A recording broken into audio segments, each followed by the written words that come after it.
God kväll mina damer och herrar och alla er mitt emellan. Bonsoir et bienvenue dans notre meeting. Nous parlerons français pour plus de simplicité.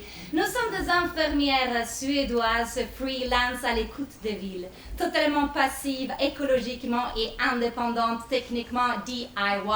Nous restituons nos conclusions urbanistiques de manière totalement singulière et atypique, ce qui fait notre trademark. Sous forme de brainstorming très convivial et à l'aide de divers screen projections, nous reconstituons en live rien que pour vous notre matière visuelle et sonore récoltée hier dans votre ville. For you non-French-speaking people out there, Diana here present will translate everything we say to the universal language of pictograms. Okay? Accepter de se laisser surprendre, de lâcher prise, c'est ce que nous faisons chaque jour et nous exigeons de vous la même chose. Se perdre, c'est comme accepter d'avoir tort, c'est donc rare. Et tout ce qui est rare est précieux. Bienvenue dans votre ville.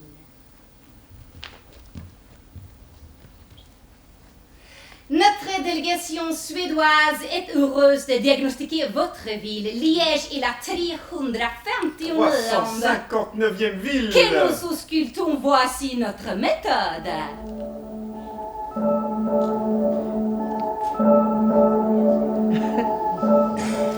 Dans chaque ville que nous explorons, notre délégation procède toujours de la même façon, 2 identiska étapes. En 2 étapes. Première étape, slumpmässig och matematisk. Première étape, aléatoire et mathématique. Nous effectuons une golfbil En golfcar. à partir d'un point X choisi au pif sur Google Maps, 4 km au nord, puis 3 km à l'est, 2 km au sud et 1 km à l'ouest.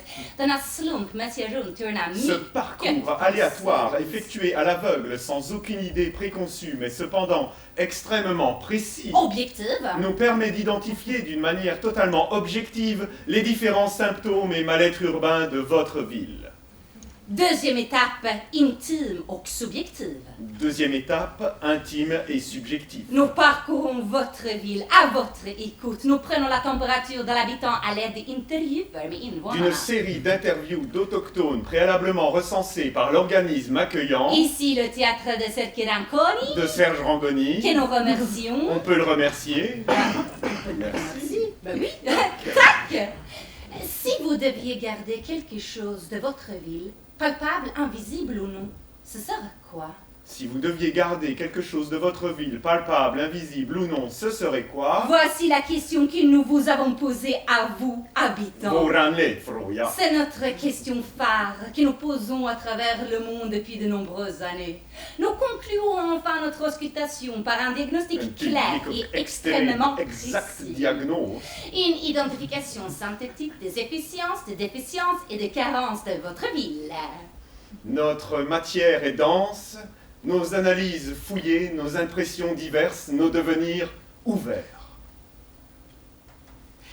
Voici en image les outils de notre délégation. Une voiturette de golf Volvo Ericsson. Un appareil photo Hasselblad. Une carte Bonnièche. Un dictaphone Ericsson. Un carnet Skolverket. Un GSM Ericsson. Une boussole Fjällräven. Une table de camping Fjällräven. Et un frigobox Husqvarna. Diana. Un clavier. Télécommande. Et Ulysse de James Joyce dans la dernière traduction de Erik Andersson.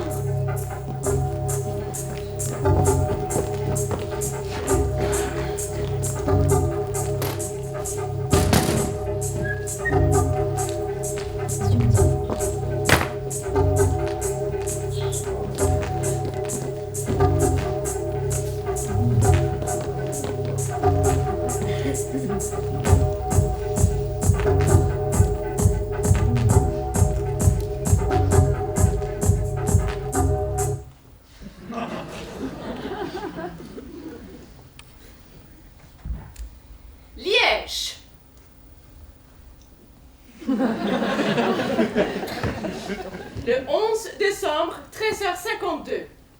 Nous nous trouvons sur notre point X.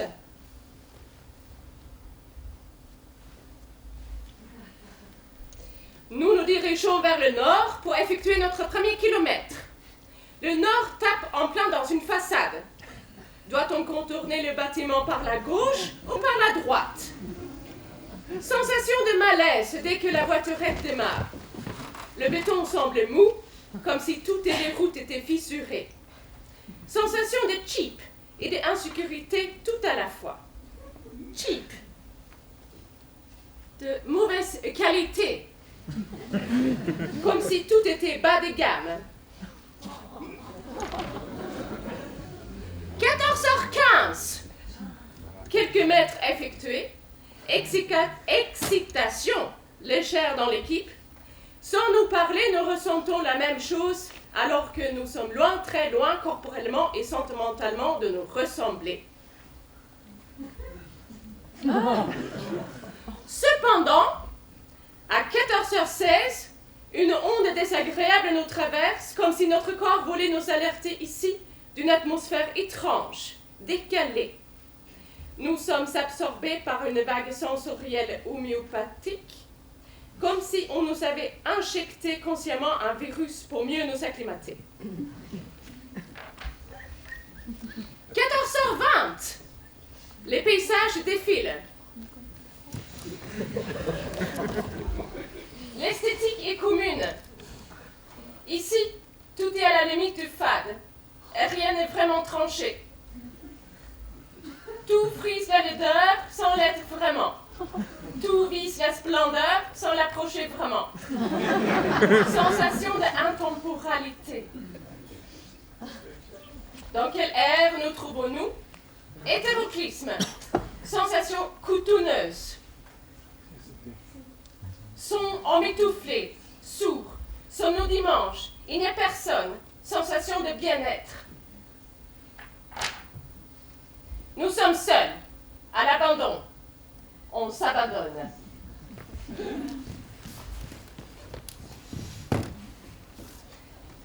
Des travaux sans travailleuses, très peu de voitures, très peu d'oiseaux, personne.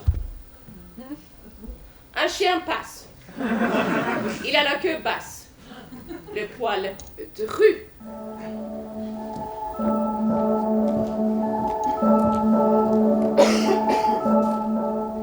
À Liège, le chien ne semble être perçu que comme décoration affective d'intérieur. Première déduction, on le voit à son poil terne.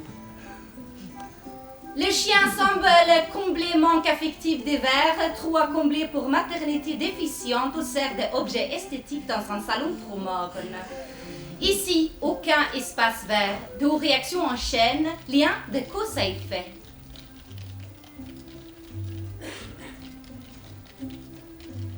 Pas d'espace vert dit agressivité des animaux domestiques. Agressivité des animaux domestiques dit non-respect des hommes envers les animaux.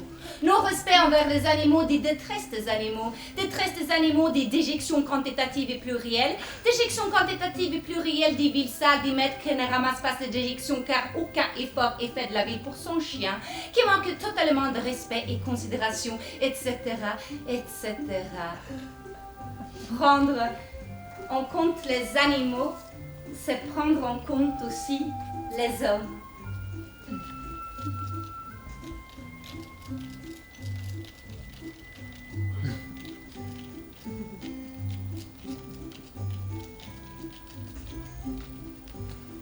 « 14h42. Nous croisons notre premier autochtone. Surprenant. 1. De le voir si tard. 2. L'autochtone. Godet est un peu stressé.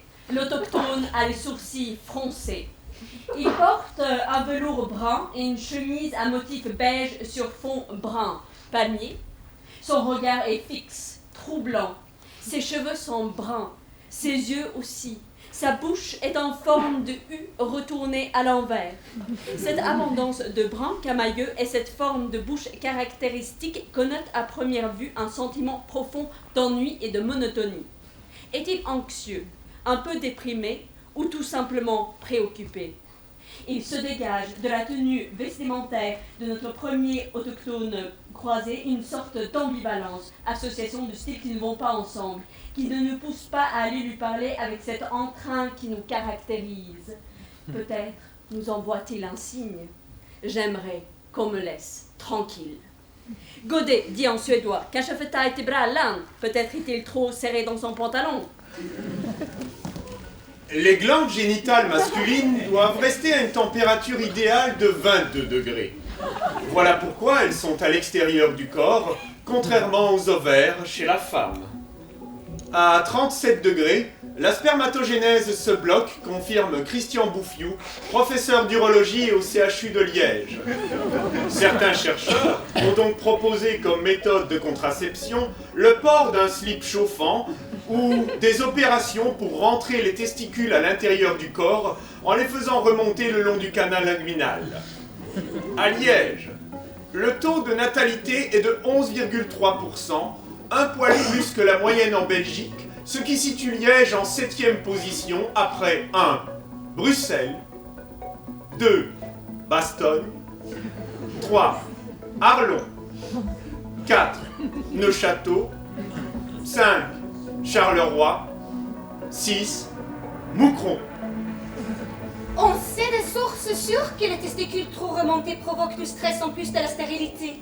À ce stade du parcours aléatoire et mathématique, un rapport empathique doit avoir lieu. Il est déjà 14h45. Nous nous approchons de l'autochtone afin d'entreprendre une conversation et créer du lien. Mais l'autochtone ne semble pas comprendre notre question. Dali, quelle heure est-il? Un ange passe. Godet, what time is it? Ni même l'anglais. Un autre ange passe. Le temps est très long car ce n'est pas le même et qu'ils sont deux. L'autochtone remonte légèrement sa lèvre supérieure. Dans nos têtes, les questions fusent. Nous sommes un peu désorientés. Godet s'accroche. Il est important qu'une communication, même minime, s'établisse. L'autochtone sourit en voyant Godet. «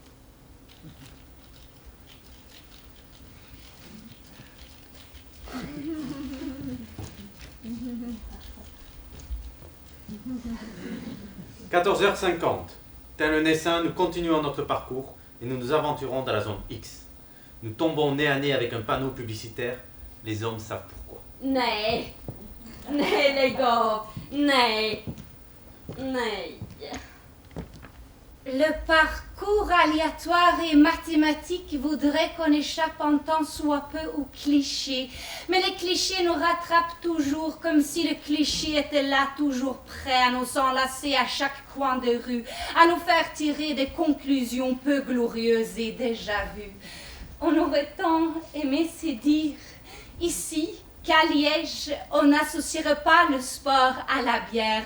Mais non, la ville de Liège n'échappe pas à cette association totalement atypique, comme si c'était le lot de toutes les villes du bassin industriel. Mine peu profonde égale charbon en surface égale culture similaire. Vélo, foot, sport égale bière égale Allemagne, Ruhr égale Angleterre, Newcastle égale Charleroi égale Liège. Tombe la neige, il ne viendra pas ce soir. Tombe la neige, et mon cœur s'allume noir. C'est soyeux comme neige, tout en larmes blanches. L'oiseau sur la branche pleure le sortilège. Tu ne viendras pas ce soir recueillir mon désespoir. Mais tombe la neige, impassible manège.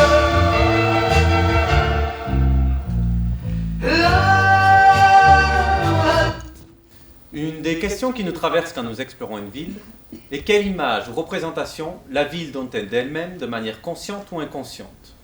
Le choix des bâtiments mis en valeur, leur position dans le tissu urbain, leur dénomination sont autant d'éléments qui nourrissent et influencent l'écriture de son histoire, de ses représentations.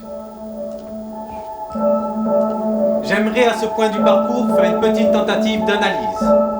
Nous réaliserons donc une démonstration en live avec une totale fraîcheur scientifique. Pour cela, je prendrai la carte de Liège. Afin de vous prouver le caractère objectif de mon exposé, je choisirai mon point de départ non en fonction d'un critère scientifique, mais en fonction de critères géographiques nous englobant tous, à savoir le lieu où nous nous trouvons. Je partirai donc d'ici, du théâtre de Liège, le bâtiment arborant sur son fronton l'inscription Société libre d'émulation faisant face à l'université. Université émulation, nous pouvons déjà voir une articulation.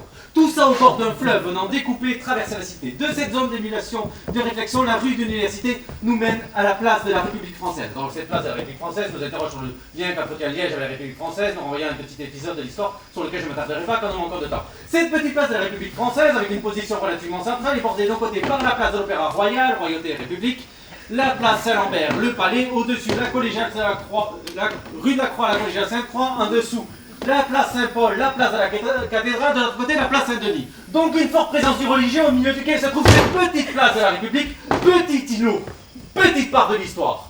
Donc comme vous pouvez le voir, des axes se constituent, axes, nœuds, points d'échange et de friction, axes qui constituent l'habitant, qui ici, je dois l'avouer, me laisse perplexe et bouleverse par sa complexité. 15h13. Nous poursuivons notre route, 3 km en direction de l'Est. Nous roulons le long d'un fleuve. C'est un canal, pas un fleuve. L'eau est propre, l'eau coule dans la même direction que nous. Chaque ville est construite au bord d'un fleuve dit Sparagoska. C'est parce qu'on pouvait y jeter les gens plus facilement dedans quand il y avait le choléra dit Sparagoska. On ne sait pas si Sparagoska dit ça d'une manière générale ou si Sparagoska parle de Liège. On ne sait pas si Sparagoska plaisante ou pas. On ne sait pas quand Sparagoska plaisante ou pas. Nous sommes seuls, un peu perdus dans cette artère. Ce qui nous frappe immédiatement, c'est le manque d'habitants dans la ville et d'animations moultes et diverses. Comme si la ville était totalement vide, pour ne pas dire déserte. Cette étendue désertique nous questionne profondément tous et rend notre excitation légendaire un peu moins palpable. Où sont les autochtones? Que cherchent-ils? Que fuient-ils? Tous les magasins semblent fermés, pour ne pas dire à l'abandon. Tous les centres commerciaux sont fermés, pour ne pas dire vides. Tous les habitants semblent cantonnés chez eux, pour ne pas dire cloîtrés. Pour quelle raison? Dans nos têtes, les questions fusent et les points d'interrogation s'empilent. Le taux d'insécurité dans la ville de Liège serait-il préoccupant? Première question. Des menaces écologiques, terroristes, planeraient-elles sur Liège? Seconde question. Les Liégeois seraient-ils réfractaires à tout rassemblement collectif? Troisième question, pour les raisons justement énoncées dans la question 2, menaces écologiques, terroristes, humanitaires, seraient-ils individualistes, peureux, casaniers? Les activités collectives auraient-elles lieu dans des lieux souterrains, cachés, arrière-cour, bunkers, jardins? Quatrième question, une tendance paranoïaque se glisse en moi, et je la réprime. Cette ville nous caresse dans le sens du poil en ne nous fatiguant pas. Ici tout est plat et pourtant cette ville nous fatigue au sens figuré, car elle n'a pas de relief au sens premier. Nous ne comprenons pas son langage. C'est inquiétant. Nous ne comprenons pas ses codes. C'est désarmant. Liège nous échappe, nous glisse entre les doigts.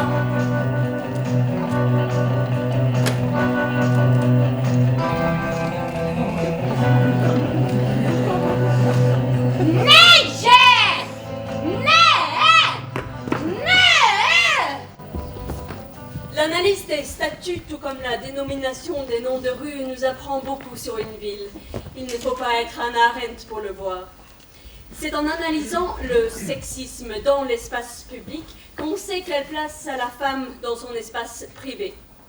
Le sexisme n'est pas quelque chose de visible dans l'espace public proprement dit, mais nous le rendons visible à travers un test simple. Il se base sur 2 villes témoins et fut développé par Sparagoska En 2001, Et donc, les Varsovie, qui a un sexisme épais, présent à 97,4%, et Oslo, qui a un sexisme transparent, présent à 12%. Chez nous, en Suède, il n'y a plus de distinction de genre sur les pictogrammes aux toilettes. Il y a des toilettes pour ceux qui préfèrent le faire debout et pour ceux qui préfèrent le faire assis. Il n'y a plus de jupes à nos pictogrammes. Ils sont neutres. Chez vous, les pictogrammes ne sont pas neutres.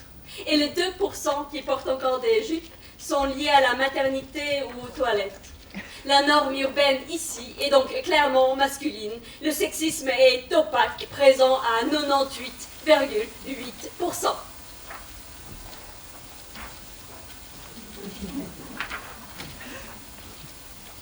« 16h53, la nuit tombe. Autour de nous, la pollution semble flotter. C'est difficile de savoir quelle image cette ville a envie de donner d'elle-même. Elle ne communique pas beaucoup, ou trop. Elle s'éparpille comme des bouts de miroir cassés. Les oiseaux, inexistants dans cette ville, chantent peu. Les étoiles brillent violemment.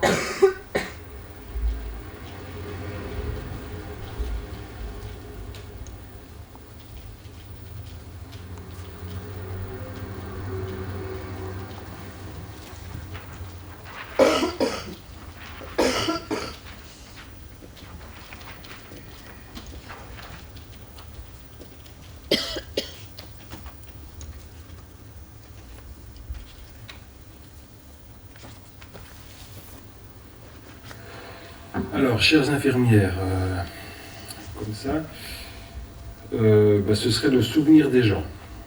Parce que c'est difficile de créer des relations, on va dire, privilégiées avec des gens qu'on ne connaît pas depuis longtemps, me semble-t-il. Donc voilà, ce que je garderai avec amertume, si je devais plus revenir, ce serait, oui, le souvenir des gens. Cordialement. Bien à vous, Jojo. Bonjour. Moi, lire, ce que j'ai aimé beaucoup, c'est aller dans les bois. Parce que quand je me trouve dans les bois, je me sens un peu relaxé. Dans les bois encore, je sens un peu le froid, et l'air froid. Et en même temps, j'aime beaucoup crier dans les bois. En même temps, si je peux camper, je peux le faire. Et je m'appelle Kamara. Chères infirmières suédoises, bonsoir. Moi, je souhaitais vous parler de l'accueil des Liégeois. Il me semble que le Liégeois a le cœur proche pour accueillir les personnes qui viennent de l'extérieur. Ça m'a toujours touchée de voir que les Liégeois étaient rapides pour intervenir quand il y avait une difficulté ou quand quelqu'un demande un avis ou quelqu'un demande un chemin. J'espère que vous l'avez rencontré aussi et que vous allez rentrer content de votre contact ici avec les Liégeois. Donc j'espère aussi que vous avez pu rencontrer des personnes ouvertes qui vous ont montré les bons chemins. Alors voilà, je vous souhaite une belle journée et j'espère que vous reviendrez une seconde fois ou une troisième fois parce que il y a beaucoup de choses à découvrir et ce n'est pas sur un voyage qu'on peut tout voir. Et le cœur des Liégeois vous sera certainement ouvert si vous parvenez à formuler votre demande. Donc de tout cœur, je vous souhaite un très très bon séjour et je vous attends une nouvelle fois. Monique. Mbiyetemi ko Ousmane karan ko ɗo e Lies ɗo e Lies gonmi ko Hortormos kadi ko nokkumo jenmi ngomi kadi mo gandumi par ce que miɗo wowi mbiɗa anndi kadi kadi kewɗe nan ɗon e Hortormos e ɓalli Média Cité ɓalli Koray kadi mbaɗi kadi mosqueji to juulete wala ɗo no mbiɗemi ko Ousmane ɗo yinno komi haala ɗo ɗum woni o sala Voilà, c'est bien. Bonjour, madame l'infirmière. Je viens résoudre votre question. J'en viens de Liège, l'odeur de la gaufre dans le centre-ville. J'adore me promener sur la montagne de Bourgogne et regarder le coucher du soleil, parce que cet endroit est calme et les paysages sont très jolis. Je peux contempler la nature et la ville en même temps. Cordialement, Magda. Chère infirmière, bonjour. Moi je suis de Liège, c'est Monsieur Doudou Ngamongabou. J'aime bien vivre à Liège. Liège c'est une ville cosmopolite, une ville où il y a beaucoup de multiculture,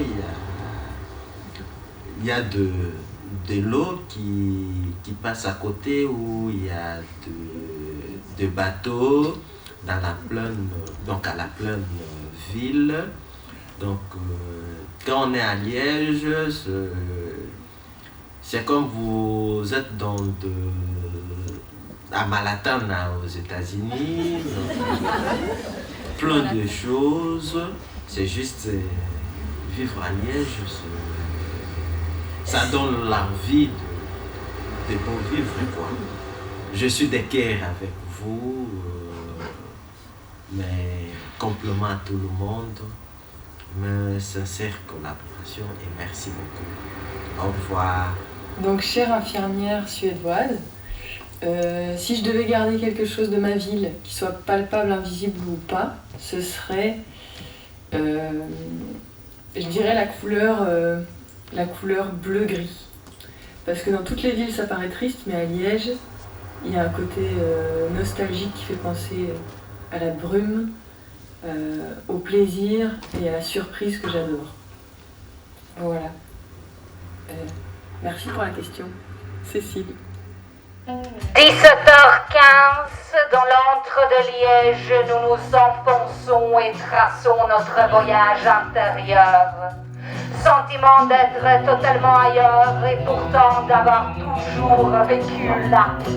Étrangers, nous, habitants clandestins, eux. Les mots de nos bouches glissent et rebondissent. Impossible de mettre des mots sur les choses pour faire entrer ces choses dans des cases. Le temps mauvais nous rattrape. Il pleut à grosses gouttes. Le temps, la durée nous rattrape. 3 heures que nous roulons. Le temps, la grammaire nous rattrape. Nous parlons subitement au passé simple. Et c'est là que nous vîmes, car une épopée ne se raconte pas au présent. Sous ce ciel déchirant, dans cette platitude infinie, sans borne, dans cette grisaille charnue, des merveilles inestimées. Liège, Liège, Liège, nous chantèrent alors d'un seul chant. L'esprit de Liège s'emparait de nous. Cette ville insaisissable devenait une partie de nous. Et sans le savoir encore, nous savions pourtant que nous n'allions jamais pouvoir nous séparer de cette ville. Du moins, intimement.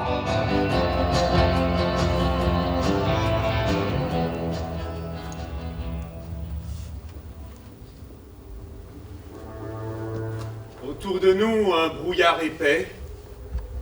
Tout est merveilleux dans la brume.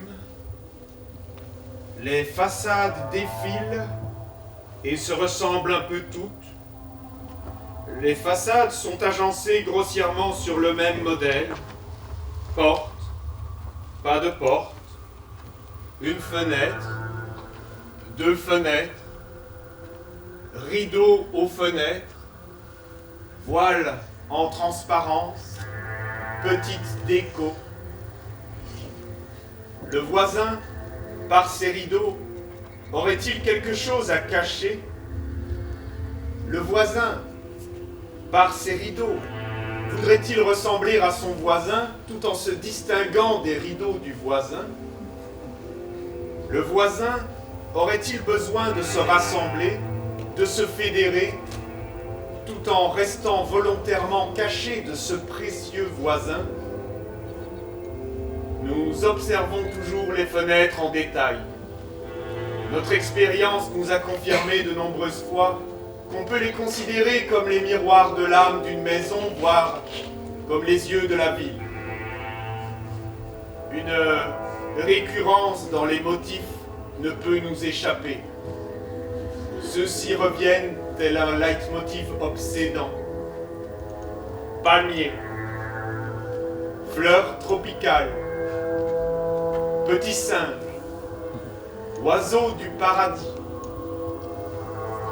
Le liégeois rechercherait-il dans sa fuite un exotisme à tout prix? Rechercherait-il dans son retranchement, dans sa maison, confinée, vent chaud, ciel azuré, être chez soi et en même temps ailleurs, être ailleurs pour mieux vivre ici? Envie d'ailleurs, voyage intérieur, plongée, contrée lointaine, vers d'autres contrées, décalées, bouffée de chaleur, d'apaisement, vent d'optimisme, déconnexion, tout en restant à l'intérieur, en un clin d'œil, changer d'hémisphère, de paradigme, de couleur, être ailleurs, tout en restant ici, chez soi, à l'intérieur, être ailleurs, rien qu'en regardant ces rideaux.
Ute